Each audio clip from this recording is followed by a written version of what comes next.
Hello అందరికీ, ఎలా ఉన్నారు? అందరూ బాగున్నారా? ఈరోజు వీడియోలో మనము గురుకుల, టీజీటీ, పీజీటీ అండ్ డిఎస్సికి ఉపయోగపడే approaches, methods and techniques of teaching biological science టాపిక్లో ప్రాజెక్ట్ మెథడ్ గురించి నేర్చుకుందాం. ఈ ప్రాజెక్ట్ మెథడ్ని ఎవరు ప్రపోజ్ చేశారంటే WH క్లిపాట్రిక్ అనే అతను ఈ ప్రాజెక్ట్ మెథడ్ని ప్రొపౌండ్ చేశాడు. ఈ మెథడ్ని ఇంకా పర్ఫెక్ట్ ఎవరు చేశారంటే JA స్టెర్న్సన్ అనే అతను. ఓకే, అర్థమైంది కదా ప్రాజెక్ట్ మెథడ్ని అసలు ఎవరిచ్చారు? ఫస్ట్ WH క్లిపాట్రిక్ అనే అతను ప్రాజెక్ట్ మెథడ్ని ఇచ్చిండు. దీన్ని ఇంకా పర్ఫెక్షన్ ఎవరు చేశారు? JA స్టెర్న్సన్ అనే అతను చేశాడు. క్లియర్ కదా? సో ఈ మెథడ్ అనేది మెయిన్గా ఫిలాసఫీ ఆఫ్ ప్రాగ్మాటిజం మీద బేస్ అయి ఉంటుంది. ఓకే, ప్రాజెక్ట్ మెథడ్ అనేది దేని మీద బేస్ అయి ఉంటుంది? ఫిలాసఫీ ఆఫ్ ప్రాగ్మాటిజం మీద బేస్ అయి ఉంటుంది. సో ప్రాగ్మాటిజం అంటే ఏంటి? ఫిలాసఫీ ఆఫ్ ప్రాగ్మాటిజం అంటే ఏంటంటే పిల్లల్ని మనం ఎలా ఎడ్యుకేట్ చేస్తామంటే వాళ్ళకి ప్రాక్టికల్ లైఫ్ గురించి టీచ్ చేస్తూ అండ్ వాళ్ళని ఎంకరేజ్ చేస్తూ ఉంటాం అన్నట్టు, బెటర్ పర్సన్ లాగా గ్రో అవ్వడానికి.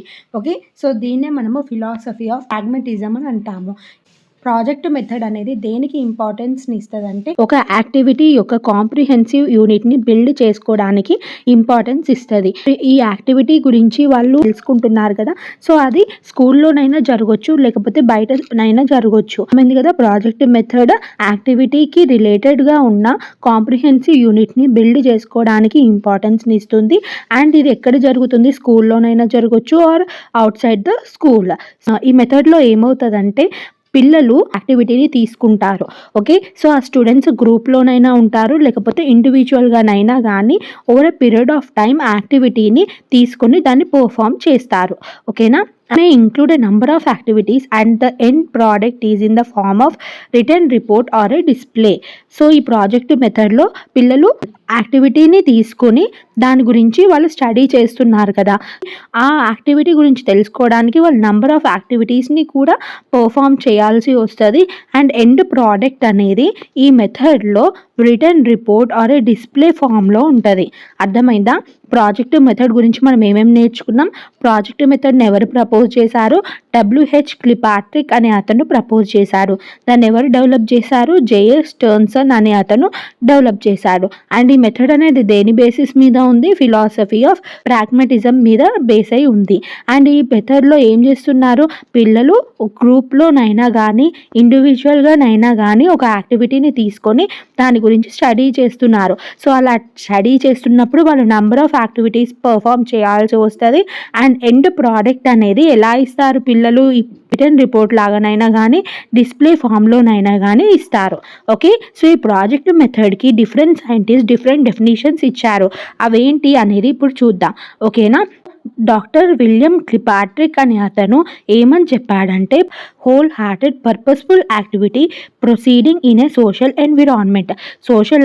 సోషల్ ఎన్విరాన్మెంట్లో హోల్ హార్టెడ్గా పర్పస్ఫుల్ యాక్టివిటీ ప్రొసీడ్ అవుతుంది కదా స్టూడెంట్స్ చేత, దాన్ని మనము ప్రాజెక్ట్ అంటాము అని డాక్టర్ క్లిపాట్రిక్ చెప్పాడు. Okay, whole hearted purposeful activity అనే కీ టర్మ్ మంచిగా గుర్తుపెట్టుకోండి. సో ఒక ప్రాజెక్ట్ని హోల్ హార్టెడ్ పర్పస్ఫుల్ యాక్టివిటీ అని ఎవరు డిఫైన్ చేశారు? డాక్టర్ క్లిపాట్రిక్ అనే అతను డిఫైన్ చేశాడు అని ఇలా షార్ట్ ఫామ్లో గుర్తుపెట్టుకుంటే ఈజీగా గుర్తుంటుంది. నెక్స్ట్ స్టీవెన్సన్ అనే అతను ప్రాజెక్ట్ గురించి డిఫైన్ చేశాడు. It is a problematic act carried to completion in its natural setting. ఇతని ప్రకారము ప్రాజెక్ట్ అనేది ఏంటిది? ఒక ప్రాబ్లమెటిక్ యాక్ట్. సో అది న్యాచురల్ సెట్టింగ్లో కంప్లీట్ చేస్తారు.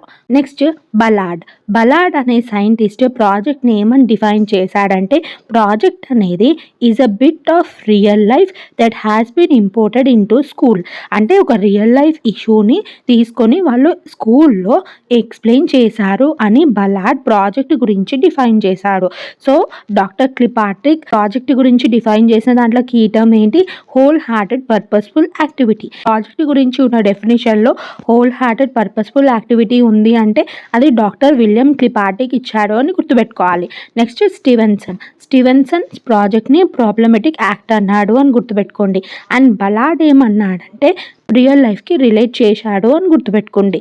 ఓకే, సో ఈ విధంగా డిఫరెంట్ డెఫినేషన్స్ ఆఫ్ ప్రాజెక్ట్స్ గురించి గుర్తుపెట్టుకోండి. నెక్స్ట్, ప్రాజెక్ట్ అనేది purposeful activity and planned activity which is achieved in social natural situations created in schools. So స్కూల్స్లో సోషల్ అండ్ న్యాచురల్ సిచ్యువేషన్స్ని క్రియేట్ చేసి ఈ ప్రాజెక్ట్ అనేది అచీవ్ చేయబడుతుంది. సో ప్రాజెక్ట్ అనేది purposeful activity and it is a planned activity also. Okay, అర్థమైంది కదా project గురించి. Next, principles of project method గురించి నేర్చుకుందాం. సో ప్రాజెక్ట్ మెథడ్ అనేది ఏ ప్రిన్సిపల్స్ మీద బేస్ అయి ఉంటుందంటే principle of freedom, principle of purpose, principle of activity, principle of interest, principle of utility, principle of correlation, sociability, principle of experience, principle of reality, principle of learning by doing. So ఈ principles మీద project method అనేది base అయి ఉంటుంది. ఈ simple టర్మ్సే ఉన్నాయి, ఈజీగా అర్థమవుతాయి. Freedom అంటే పిల్లలకి మనము ఫ్రీడమ్ ఇవ్వాలి. పర్పస్ అంటే పిల్లలకు ఒక పర్పస్ని కలిగించాలి యాక్టివిటీ పర్ఫామ్ చేయడానికి. And principle of activity, so ఈ మెథడ్లో పిల్లలకి యాక్టివిటీ చేయడానికి మనము స్కోప్ ఇవ్వాలి. ప్రిన్సిపల్ ఆఫ్ ఇంట్రెస్ట్, సో వీళ్ళకి ఇలా పర్పస్ఫుల్ యాక్టివిటీ ఆర్ టాస్క్ ఇవ్వడం వల్ల వాళ్ళలో ఇంట్రెస్ట్ అనేది డెవలప్ అవుతుంది. ప్రిన్సిపల్ ఆఫ్ యూటిలిటీ, ఆ ప్రాజెక్ట్ చేయడం వల్ల వాళ్ళు ఏదో ఒకటి నేర్చుకోగలగాలి. ప్రిన్సిపల్ ఆఫ్ కోరిలేషన్, పిల్లలు కోరిలేట్ చేయగలగాలి. Next is principle of sociability, so ఇలా వాళ్ళు ప్రాజెక్ట్ గురించి తెలుసుకునే క్రమంలో వాళ్ళు అంటే సోషల్గా యాక్టివ్గా మారుతారు. Next principle of experience, so ఇలా ప్రాజెక్ట్స్ చేయడం వల్ల వాళ్ళకి రియల్ లైఫ్ ఎక్స్పీరియన్సెస్ అనేవి వస్తుంది. Next principle of reality, so వాళ్ళకి రియల్ లైఫ్ గురించి అర్థమవుతుంది. Next principle of learning by doing, అంతే కదా ప్రాజెక్ట్ మెథడ్లో కూడా పిల్లలు వాళ్ళకు వాళ్ళు యాక్టివిటీని సాల్వ్ చేయడానికి ట్రై చేస్తున్నారు. So teacher as a guide లాగా ఉంటుంది. సో ప్రాజెక్ట్ మెథడ్ అనేది ప్రిన్సిపల్ ఆఫ్ లెర్నింగ్ బై డూయింగ్ని ఫాలో అవుతుంది అని అంటున్నాము. నెక్స్ట్ టైప్స్ ఆఫ్ ప్రాజెక్ట్స్ గురించి నేర్చుకుందాం. ప్రాజెక్ట్స్ అనేవి మేజర్గా 2 టైప్స్గా డివైడ్ అయ్యాయి. అవేంటంటే individual project and group project. Individual project అంటే పేరులోనే ఉంది, అంటే ఇండివిజువల్గా పర్ఫామ్ చేస్తారు. వేరాజ్ గ్రూప్ ప్రాజెక్ట్లో ఒక 5 to 6 మెంబర్స్ ఒక గ్రూప్ లాగా ఫామ్ అయ్యి వాళ్ళు ఒక యాక్టివిటీని పర్ఫామ్ చేస్తూ ఉంటారు. సో క్లాస్ రూమ్లో ఉన్న స్టూడెంట్స్ డిఫరెంట్ గ్రూప్స్ లాగా ఫామ్ అయ్యి వాళ్ళు ఒక ప్రాజెక్ట్ని తీసుకొని పర్ఫామ్ చేయడంని గ్రూప్ ప్రాజెక్ట్స్ అని అంటాము. WH Kilpatrick, projects are of 4 types. So Kilpatrick ప్రకారం ప్రాజెక్ట్స్ అనేవి 4 టైప్స్గా క్లాసిఫై చేశాడు. అదేంటంటే producer projects, consumer projects, problem projects and drill projects. So producer, consumer, problem and drill projects అంటే ఏంటో తెలుసుకుందాం ఇప్పుడు. ప్రొడ్యూసర్ ప్రాజెక్ట్లో మనము ఇంపార్టెన్స్ అనేది actual construction of material or ఆర్టికల్కి ఇస్తాము. ఓకే, సో అంటే ఈ ప్రాజెక్ట్లో మనము మెటీరియల్, ఆబ్జెక్ట్ ఆర్ ఆర్టికల్ కన్స్ట్రక్షన్లో యాక్చువల్ కన్స్ట్రక్షన్కి ఇంపార్టెన్స్ ఇస్తాము. నెక్స్ట్ కన్స్యూమర్ ప్రాజెక్ట్లో మనము ఇంపార్టెన్స్ దేనికి ఇచ్చామంటే ఐదర్ డైరెక్ట్ ఆర్ ఇండైరెక్ట్ ఎక్స్పీరియన్స్కి మనము ఇంపార్టెన్స్ని ఇస్తాము. Such as reading and learning stories, listening to a musical delectation etcetera. Producer ప్రాజెక్ట్లోనేమో ఒక ఆబ్జెక్ట్ ఆర్ ఆర్టికల్ కన్స్ట్రక్షన్కి మనం ఇంపార్టెన్స్ ఇస్తాము. కన్స్యూమర్ ప్రాజెక్ట్లో మనము డైరెక్ట్ ఆర్ ఇండైరెక్ట్ ఎక్స్పీరియన్సెస్ని ఆబ్టైన్ చేయడానికి ఇంపార్టెన్స్ని ఇస్తాము. Examples reading and learning stories, listening to musical delectations etcetera. Problem projects గురించి నేర్చుకుందాం. సో ప్రాబ్లమ్ ప్రాజెక్ట్స్లో మనము ఏం చేస్తామంటే ఒక ప్రాబ్లమ్ని సాల్వ్ చేస్తాము using hour intellectual processes. So మన ఇంటెలెక్చువల్ ప్రాసెసెస్ని యూజ్ చేసి ప్రాబ్లమ్ని సాల్వ్ చేస్తూ ఉంటాము. అలాంటి ప్రాజెక్ట్స్ని మనం ఏమంటాం, ప్రాబ్లమ్ ప్రాజెక్ట్స్ అని అంటాము. నెక్స్ట్ ఏంటి, డ్రిల్ ప్రాజెక్ట్స్. సో ఈ టైప్ ఆఫ్ ప్రాజెక్ట్స్లో మనము ఇంపార్టెన్స్ని దేనికి ఇస్తామంటే for attaining a certain degree of skills in a reaction. So drill ప్రాజెక్ట్లో మనం ఏదో ఒక యాక్టివిటీ ఆర్ ఏదో ఒకటి పర్ఫామ్ చేసి దాని నుంచి స్కిల్ని అటైన్ చేస్తాం కదా. సో అలాంటి ప్రాజెక్ట్స్ని మనం ఏమంటాం, డ్రిల్ ప్రాజెక్ట్స్ అని అంటాము. లెర్నింగ్ ఏ వొకాబులరీ, ఇక్కడ వొకాబులరీ నేర్చుకోవడం అనేది ఒక reaction.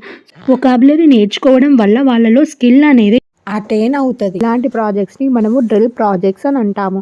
Next steps of project method గురించి తెలుసుకుందాం. So first step is providing a situation. So teacher స్టూడెంట్స్కి ఒక సిచ్యువేషన్ని కల్పించాలి. ఆ సిచ్యువేషన్స్లో కొన్ని ప్రాబ్లమ్స్ ఉండాలి అండ్ ప్రాబ్లమ్స్ని సాల్వ్ చేయడానికి పిల్లలు మంచిగా ఇంట్రెస్ట్ ఉండాలన్నట్టు. ఓకే, సో అలాంటి సిచ్యువేషన్ని మనం పిల్లలకి కల్పించాలి. Second step is choosing and purposing. స్టూడెంట్స్ని మనం టెంప్ట్ చేయాలి ప్రాజెక్ట్ని చూస్ చేసుకోవడానికి.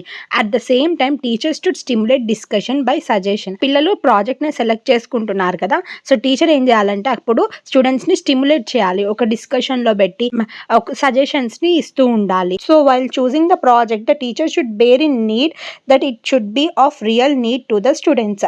సో పిల్లలు ప్రాజెక్ట్ని సెలెక్ట్ చేసుకుంటూ ఉంటారు కదా, అప్పుడు టీచర్ ఏం మైండ్లో పెట్టుకోవాలంటే స్టూడెంట్కి రియల్గా ఆ నీడ్ అనేది ఉందా లేదా అనేది తెలుసుకోవాలి. ప్రాజెక్ట్ యొక్క పర్పస్ అనేది క్లియర్గా మనము స్టూడెంట్స్కి డిఫైన్ చేయాలి. సో మనము ఒక ప్రాజెక్ట్స్ లిస్ట్ ఇస్తాం కదా పిల్లలకి, అందులో నుంచి పిల్లల్ని ప్రాజెక్ట్ సెలెక్ట్ చేసుకోమంటాము. సో ఆ ప్రాజెక్ట్స్ అనేవి కామన్గా ఉండాలి అండ్ అందరి చేత యాక్సెప్టబుల్గా ఉండాలి. ఇన్ కేసు పిల్లలు రాంగ్ చూసింగ్ చేస్తూ ఉంటే టీచర్ వాళ్ళకి హెల్ప్ చేయాలి బెటర్ ప్రాజెక్ట్ని చూస్ చేసుకోవడానికి. పిల్లలు ఒక ప్రాజెక్ట్ని సెలెక్ట్ చేసుకున్నప్పుడు ఆ ప్రాజెక్ట్ ఎందుకు సెలెక్ట్ చేసుకున్నారన్న దానికి రీజన్స్ కూడా వాళ్ళు రాయగలగాలి. Okay, so this is about choosing and purposing. Next planning. So మనం ఏ విషయమైనా చేసినా కానీ గుడ్ ప్లానింగ్ ఉందనుకోండి, ఆ పని అనేది సక్సెస్ఫుల్ అవుతుంది. సో సేమ్ ప్రాజెక్ట్ విషయంలో కూడా ఉంటుంది. సో ఒక ప్రాజెక్ట్ సక్సెస్ఫుల్ అవ్వాలంటే మనకి గుడ్ ప్లానింగ్ అనేది చాలా ఇంపార్టెంట్. సో స్టూడెంట్స్ ప్లాన్ చేసుకొని హోల్ ప్రాజెక్ట్ని టీచర్ గైడెన్స్ కింద చేయాలి. Okay, and every children must be encourage to participate in the discussion and make suggestions. ప్రతి ఒక్క స్టూడెంట్ని మనం ఎంకరేజ్ చేయాలి డిస్కషన్స్లో పార్టిసిపేట్ చేయడానికి, వాళ్ళ ప్రాజెక్ట్లో కొన్ని సజెషన్స్ని తీసుకునే విధంగా. అండ్ వాళ్ళు ప్రాజెక్ట్ని ప్లాన్ చేసుకుంటున్నారు కదా, ఆ ప్లానింగ్ని వాళ్ళు నీట్గా ప్రాపర్గా రాయమని చెప్పాలి. సో దానివల్ల వాళ్ళకి క్లియర్ ఐడియా అనేది ఉంటుంది. Next step is execution. పిల్లలు ప్రాజెక్ట్ని ప్లాన్ చేసుకుంటున్నారు కదా, సో ఆ ప్లాన్ చేసుకున్న ప్రాజెక్ట్ని వర్క్ చేసి ఎగ్జిక్యూట్ చేస్తారు. సో ఎగ్జిక్యూటింగ్ స్టెప్ అనేది చాలా లాంగెస్ట్ స్టెప్స్. దీనికి చాలా పని చేయాల్సి ఉంటుంది. వాళ్ళు అలా వర్క్ చేస్తున్నప్పుడు టీచర్ గైడ్ లాగా ఉండి పిల్లల్ని ఎంకరేజ్ చేస్తూ ఉండాలి. అండ్ టీచర్ వాళ్ళ ప్రాజెక్ట్ని కరెక్ట్ ప్రాసెస్లో చేస్తున్నారా, వాళ్ళు ఎలాంటి యాక్టివిటీస్ చేస్తున్నారు అనేది చూస్తూ ఉండాలి. అండ్ ఎక్కడైనా వాళ్ళకి వాళ్ళ యొక్క అవసరం పడ్డప్పుడు టీచర్ వాళ్ళని ఇన్స్ట్రక్ట్ చేసి వాళ్ళ రిక్వైర్మెంట్స్ని ఫుల్ఫిల్ చేయాలి. సో ఒక క్లాస్ రూమ్లో డిఫరెంట్ స్టూడెంట్స్ ఉంటారు. సో వాళ్ళందరూ డిఫరెంట్ యాక్టివిటీస్ని ఎగ్జిక్యూట్ చేస్తూ ఉంటారు. ఎందుకు ఇలా ఒక క్లాస్ రూమ్లో ఉన్న డిఫరెంట్ స్టూడెంట్స్ డిఫరెంట్ యాక్టివిటీస్ని on the basis of their capacities, వాళ్ళ కెపాసిటీస్ని బట్టి వాళ్ళు డిఫరెంట్ యాక్టివిటీస్ని పర్ఫామ్ చేస్తారు. అండ్ ప్రాజెక్ట్ కంప్లీషన్ అనేది కూడా స్టూడెంట్ యొక్క కెపాసిటీ మీద డిపెండ్ అవుతుంది. సో కొంతమంది ఫాస్ట్గా వర్క్ చేయగలుగుతారు, బట్ కొంతమంది పిల్లలు కొంచెం స్లోగా ఉంటారు. సో టీచర్ యొక్క అవసరం పడితే వాళ్ళకి హెల్ప్ చేస్తూ వాళ్ళ ప్రాజెక్ట్ని ముందుకు తీసుకుపోవాలి. So this is about executing step. Okay, next evaluation. So ఈ ఎవాల్యుయేషన్ స్టెప్లో స్టూడెంట్స్ ప్రాజెక్ట్ని రివ్యూ చేస్తారు. దట్ వాళ్ళ మిస్టేక్స్ని వాళ్ళు ఫైండ్ అవుట్ చేసుకుంటారు ఏమైనా ఉంటే. So self criticism is very important at this stage. So ఈ స్టేజ్లో సెల్ఫ్ క్రిటిసిజం అనేది చాలా ఇంపార్టెంట్. సో వాళ్ళ ప్రాజెక్ట్లో ఏమైనా మిస్టేక్స్ ఉన్నాయా అనేది వాళ్ళు రెక్టిఫై చేసుకున్నారనుకోండి, సో దట్ వాళ్ళు ఇంకా ఇంప్రూవైజ్ చేస్తారు ప్రాజెక్ట్ని. సో అందుకే అంటున్నారు ఇక్కడ self criticism is very important at this stage. And students discuss their work and rectify there mistakes and recollect useful knowledge. వాళ్ళ వర్క్ని డిస్కస్ చేసి మిస్టేక్స్ని రెక్టిఫై చేసి యూస్ఫుల్ నాలెడ్జ్ని రికలెక్ట్ చేసుకుంటూ ఉంటారు. టీచర్ ఎవాల్యుయేట్ చేస్తారు అన్నట్టు, పిల్లలకి అలౌట్ చేసిన ప్రాజెక్ట్ యొక్క ఆబ్జెక్టివ్స్ అనేవి వాళ్ళు అచీవ్ చేశారా లేదా అనేది. So this is all about evaluation step. Next is recording. పిల్లలు ఎంటైర్ యాక్టివిటీ యొక్క కంప్లీట్ రికార్డ్ని వాళ్ళ దగ్గర పెట్టుకుంటారు. సో అంటే ఈ రికార్డింగ్లో ఏముంటుందంటే వాళ్ళు ప్రాజెక్ట్ని ఎలా ప్లాన్ చేసుకున్నారు, ఏం డిస్కషన్స్ చేశారు, ఒకవేళ అది గ్రూప్ ప్రాజెక్ట్ అయితే డ్యూటీస్ అనేవి ఎలా అసైన్ చేసుకున్నారు, అండ్ ఎవాల్యుయేషన్ స్టెప్లో ఎలా క్రిటిసైజ్ చేసుకున్నారు, ఇదంతా వాళ్ళ ఫ్యూచర్ వర్క్కి హెల్ప్ఫుల్ అవుతుంది. Okay, so this is about the recording steps. అర్థమైంది కదా. సో ఏమేం స్టెప్స్ నేర్చుకున్నామో, ఫస్ట్ ఏంటి providing a situation, next second step is choosing and purposing, third is planning, fourth is executing, fifth is evaluation, sixth step is recording. So దీంతో steps involved in project method అనేది complete అయిపోయింది. Next మనము merits and demerits of project method గురించి discuss method projects అనేవి 2 types అని నేర్చుకున్నాం కదా. Group projects ఉంటాయి, ఇండివిజువల్ ప్రాజెక్ట్స్ ఉంటాయి. సో గ్రూప్ ప్రాజెక్ట్స్లో పిల్లలు గ్రూప్లో పనిచేస్తూ ఉంటారు. సో దానివల్ల కోఆపరేటివ్ యాక్టివిటీ అనేది ప్రమోట్ అవుతుంది. Okay, next it arouses and maintains interest of students. So పిల్లలు వాళ్ళు ఓన్గా ప్రాజెక్ట్ చేస్తూ ఉంటారు టీచర్ గైడెన్స్లో. సో దానివల్ల వాళ్ళకి సబ్జెక్ట్ మీద ఇంట్రెస్ట్ అనేది వస్తుంది. అండ్ స్టూడెంట్స్ని మనము ఈ మెథడ్లో ఫ్రీగా వదిలేస్తాము. వాళ్ళు పనిచేస్తున్నప్పుడు ఫ్రీగా వాళ్ళు ఓన్గా ఆలోచించి చేయగలుగుతారు. సో దీనివల్ల పిల్లలలో సైంటిఫిక్ యాటిట్యూడ్ అనేది డెవలప్ అవుతుంది. And it widens the mental horizon of student. So వాళ్ళు ఓన్గా ఆలోచిస్తున్నారు కదా. సో దానివల్ల వాళ్ళ మెంటల్ ఎబిలిటీస్ కూడా ఇంప్రూవైజ్ అవుతాయి. It develops dignity of labour.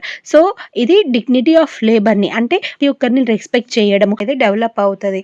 And students self యాక్టివిటీని నేర్చుకుంటారు, వాళ్ళు ఓన్గా పర్ఫామ్ చేస్తున్నారు కాబట్టి. అండ్ ప్రాజెక్ట్ మెథడ్ అనేది లా ఆఫ్ లెర్నింగ్ని సపోర్ట్ చేస్తుంది. So law of learning is nothing but law of readiness, law of exercise and law of effect. So దీని గురించి already మనం నేర్చుకున్నాము.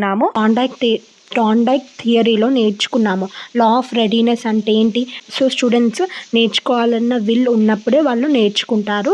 సో ఫస్ట్ నేర్చుకోవాలన్న విల్ ఉండాలి, దాన్నే మనము లా ఆఫ్ రెడీనెస్ అని అంటాము. Next is law of exercise. So law of exercise అంటే నథింగ్ బట్, సో మనం ఏదైనా ఒకటి నేర్చుకోవాలనుకుంటున్నాం అనుకోండి, మనం ఎంత ప్రాక్టీస్ చేస్తే అంత మంచిగా గుర్తుంటుంది మనకి.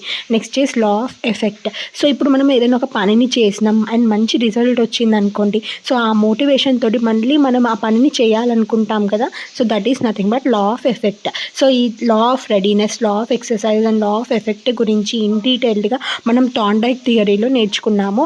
ఒకవేళ మీరు కనుక వీడియో చూడనట్టయితే డిస్క్రిప్షన్లో ఆ వీడియో యొక్క లింక్ ప్రొవైడ్ చేస్తాను, అక్కడ చూడండి. ఇప్పుడైతే మీకు బ్రీఫ్గా అర్థమైంది కదా లా of readiness, law of exercise and law of effect అంటే ఏంటో. నెక్స్ట్ పాయింట్ చూద్దాం. The correlation of the subject is best followed in this method. These subjects are not treated as watertight compartments. So ఈ మెథడ్లో subjects యొక్క correlation అనేది ఉంటుంది. అంటే ఒక సబ్జెక్ట్ యొక్క ఇంపార్టెన్స్ అనేది ఇంకొక సబ్జెక్ట్ మీద ఉంటుంది. డిఫరెంట్ సబ్జెక్ట్స్ ఒకదాని మీద ఒకటి డిపెండ్ అవుతాయి కాన్సెప్ట్ వైజ్గా.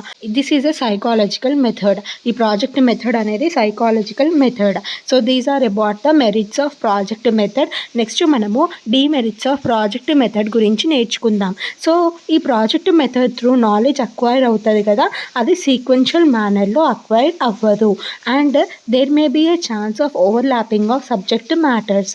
సో ఇంతకుముందే మనం నేర్చుకున్నాం మెరిట్స్లో కోరిలేషన్ ఆఫ్ సబ్జెక్ట్స్ ఉంటాయి. అంటే సబ్జెక్ట్లో నేర్చుకున్న కాన్సెప్ట్ అనేది ఇంకొక సబ్జెక్ట్లో యూజ్ అవుతుంది. సో అలా అవ్వడం వల్ల కొన్నిసార్లు సబ్జెక్ట్ మ్యాటర్ అనేది ఓవర్లాప్ అయ్యే ఛాన్స్ ఉంటుంది.